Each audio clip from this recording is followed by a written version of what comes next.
உறவுகளுக்கு இந்நேர வணக்கத்தினை தெரிவித்துக் கொள்கின்றேன். நான் உங்கள் நிருசாந்த். இன்றைய தினம் நான் திருகோணமலை மாவட்டம் லிங்கநகர் ஸ்ரீ கோணலிங்க பிள்ளையார் ஆலயத்திலிருந்து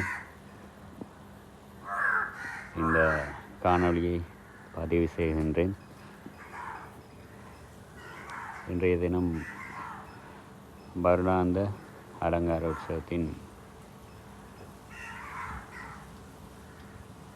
பூங்காவன உற்சவம் நடைபெற இருக்கின்றது. இன்று இரவு